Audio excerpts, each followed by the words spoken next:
Bueno, entonces, concurrimos allí y en medio de un ambiente de gran urbanidad, de gran altura, sin desplante, sin mencionar temas que le dieran al gobierno pie para sabotear el evento, le dijimos lo que quisimos y sobre todo quedó ante sus bases, ante el país en todas partes, la dirigencia de la oposición, sus planteamientos, su altura, su calidad, no porque fuéramos mejores expositores, sino porque teníamos razones irrefutables frente a un gobierno desarmado, porque no se esperaban que ocurriera lo que les ocurrió. Y volviendo a la bloguera Joana Sánchez, que se le fue el rolicito por debajo de las piernas al G2, transmitieron en vivo en Cuba y al día siguiente Joana Sánchez dijo, bueno, lo de anoche en Venezuela fue espectacular.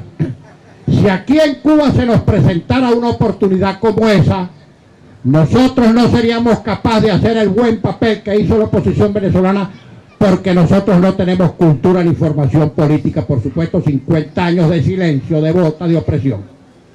Pero dijo al final una frase que a mí se me quedó grabada.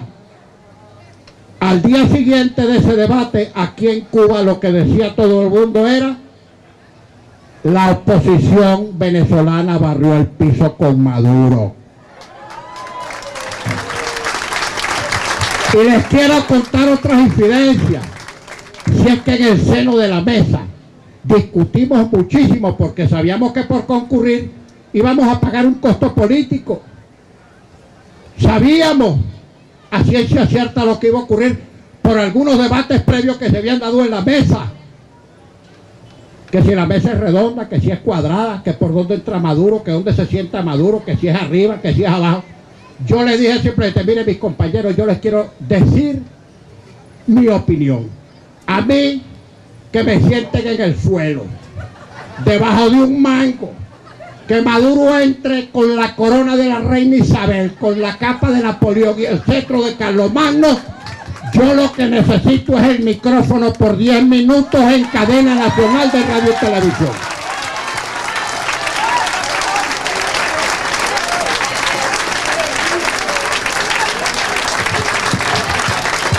¿Y a dónde? ¿A dónde?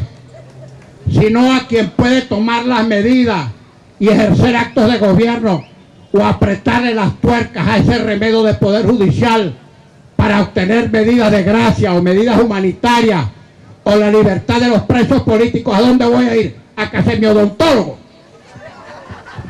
¿A dónde? Al señor de la carnicería, que no tiene ni que vender al pobre. Tengo que ir a quienes sin disimulo tienen el poder suficiente para lograr que los que están presos por razones de procedimientos absolutamente despreciables y ajurídicos puedan ser juzgados en libertad y defenderse en juicios públicos. Que los que están en el exilio se les dé incluso, aunque sea pasaporte, que ni pasaporte tienen, y se les franquee por medidas de condonación de penas o por medidas humanitarias o por lo que sea, y puedan regresar sin restricciones libremente a Venezuela, porque aquí quieren estar todos. Y no nos llamemos a engaño.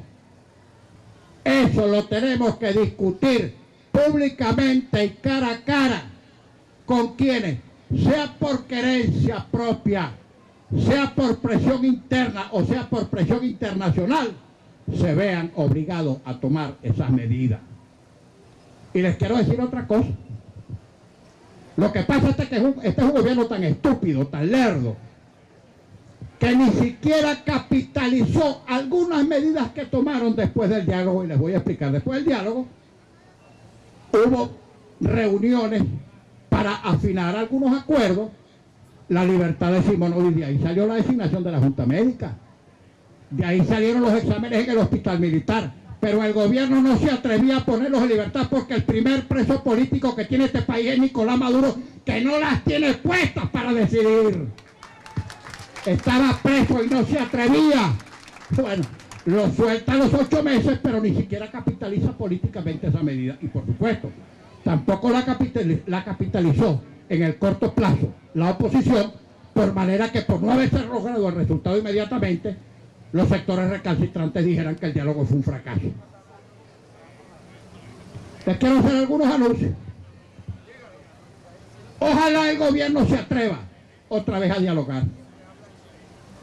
Es la Iglesia Católica, a la conclusión del sínodo de obispos que hay en este momento en Roma, quien va a plantear con una agenda específica y con respaldo de los cancilleres de UNASUR que se haga otra vez el diálogo con agenda concreta y con resultados concretos, porque la oposición con ir a dialogar no puede certificar resultados si el gobierno no le da la gana. Nosotros podemos hacer solo la parte de la diligencia que a nosotros nos corresponde. Y yo quiero decir lo siguiente, a riesgo de que me rompan el pellejo, de que me echen todos de agua hirviendo. Si a mí me dicen que para resolver los problemas de mi país, de los presos, de los exiliados, de la violencia, del desabastecimiento, de la crisis que tiene a Venezuela al borde del colapso, tengo que reunirme con Satanás a hablar de ese tema, que me digan cuál es la paila del infierno el día y la hora, porque allá me presento a hablar con Satanás sobre los problemas de Venezuela. Ese es mi deber como dirigente político. Mi deber como político es, cuando sea menester, nadar contracorriente, porque muchas veces las cosas que uno hace no gozan de la simpatía de la gente. En esos casos, explicarle a la gente y asumir la responsabilidad que aunque lo que uno gane en impopularidad, lo puede ganar en acierto. En definitiva, la gente reconocerá que acertamos nadando contracorriente y no cuando nos dejamos llevar por la inefable opinión pública que, como todos sabemos, es posible de ser formada o deformada por factores externos a la gente misma, por influencias externas a la gente. Nos vienen por él, no me quiero extender más porque Chuo va a hacer una exposición muy interesante. Ya mi cuota de imprudencias esta noche como que se acabó. Pero sí les quiero decir lo siguiente, que nosotros tenemos que asumir el riesgo de decirle a la gente, incluso las cosas que la gente no quiere escuchar. Incluso esas. La gente terminará diciendo, no me gusta lo que dice ese tipo, me cae mal, pero fue sincero, me dijo la verdad. Y no porque uno diga las cosas y tenga facilidad para expresarlas, porque cuando uno tiene la razón, así esa razón la exprese un tartamudo, un corto de palabras, la gente terminará diciendo, ese no sabe hablar, pero tiene la razón. En cambio, cuando habla un gran pico de plata, mentiroso, la gente dirá, oye, ese tipo tiene un tronco de verbo, pero es un rolo de cobero. Y si tenemos la oportunidad de comunicarnos directamente con la gente para decirle las cosas tal cual ocurrieron y dispuestos a debatir lo que aquí afirmamos con cualquier otro interlocutor que pretenda desmentirnos a distancia, estamos dispuestos a concurrir a ese foro cara a cara con la gente para que cada cual diga su parte o de la versión sobre unos mismos hechos respecto de los cuales no haya claridad. Nos vienen retos muy grandes por delante. Ahí nos vienen unas elecciones parlamentarias. Ya empezó el debate. Que si no cambian el Consejo Supremo Electoral, no vamos a la elección. Les voy a echar otros cuenticos ya para irme. Historia contemporánea de Venezuela, no tan antigua porque es del año 2005. Habíamos terminado la discusión de todas las planchas, de todos los circuitos y de todas las listas, en las oficinas de Enrique Mendoza, que era entonces el coordinador, era el secretario ejecutivo de la Coordinadora Democrática. Me convocaron a una cordial reunión en el Hotel Marriott, en la preventa de Radio Caracas Televisión, Marcel Granier. Mi concuñado Eladio Lares, mi compadre doble Eladio Lares, presidente de Radio Caracas Televisión. Mi hermano del alma, Alberto Federico Rabel, presidente de Globovisión. Víctor Ferreres, mi pana, que era presidente de Venevisión. Mi entrañable amigo, exdiputado Miguel Enrique Otero. En fin, Los jefes más importantes de los medios de comunicación me enseñaron unas encuestas. Mira, Henry, el 80% del país no quiere votar. Se van a quedar solos. Les están diciendo ganapanes, cobrasueldos, lambucios, politiqueros de todo. No van a tener respaldo mediático si van a esa campaña. Bueno, nos bajaron los pantalones. Nos asustamos y entonces dimos una gran discusión en la mesa. Como yo llamo a las cosas por su nombre, les quiero decir que el partido que más se resistió fue Primero Justicia. Bueno, no todo Primero Justicia, ¿por qué? Oye, Tico, no aplaudas mi vida, espérate mi vida, no aplaudas. No aplaudas porque aquí te voy a dar la parte del purgante.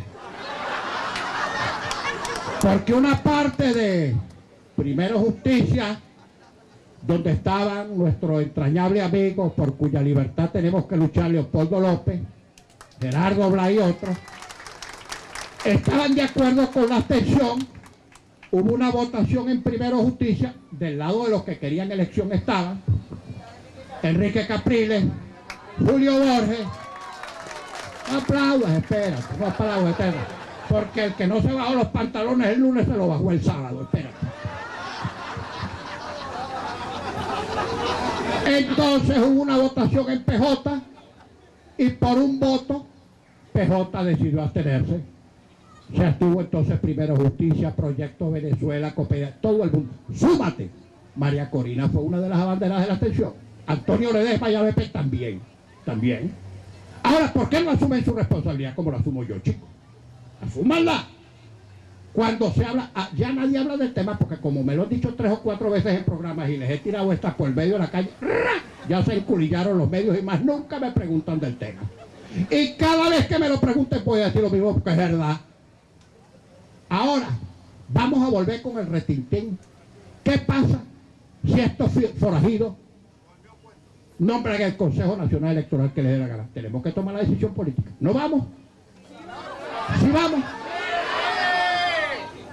En cada caso, no hay decisión política que no tenga un costo o un precio que pagar. Ya he visto por ahí, bueno, y a esa campaña abstencionista se sumaron las columnistas y los columnistas más flamígeros de Venezuela, los perdonavidas del teclado. ¿Ya? Hemos cometido demasiados yerros y hay que decirlo. Nos equivocamos con el Carbonazo, aunque yo no haya participado en eso. Nos equivocamos con el paro petrolero, nos equivocamos con la Plaza Altamira y nos equivocamos con la abstención parlamentaria y tuvimos que pagar los costos políticos de esos errores.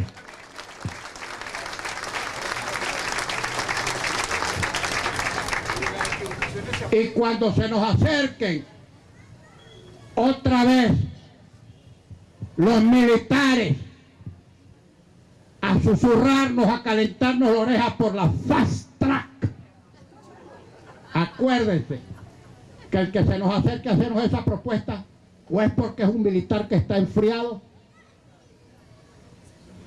y está tirando una parada o es un chismoso que mandaron de infiltrado para que vaya a echar el cuento allá. Porque apenas en el día les dan un carajacito en las costillas, cantan hasta la traviata. Hay que pararlos para que no canten de más. ¿Quién? Y en cuanto a los activos, ¿quién que tenga cañones, tanques, aviones, fusiles, va a dar un golpe para que venga a mandar un civil, chico? Hay que ser demasiado bobo para creer, chicos, que un militar de un golpe para mandar a él, va a dar un golpe para que mande. Era Cárramo, muchachos, que tú eres de Gloria al Bravo, pueblo. Esa no existe. Y todo el que ande tirando paradas, creyendo en aves canoras en estado de garabía y en pajaritos preñados, va a pagar el precio de su bobera, porque por ahí no es. La solución es por el camino más largo y más difícil, por el que exige mayores sacrificios, por el que a veces no comprende la gente porque está desesperada, indignada, en una situación de tragedia personal y familiar, por esta vida desgraciada a la que se ha visto involuntariamente condenado.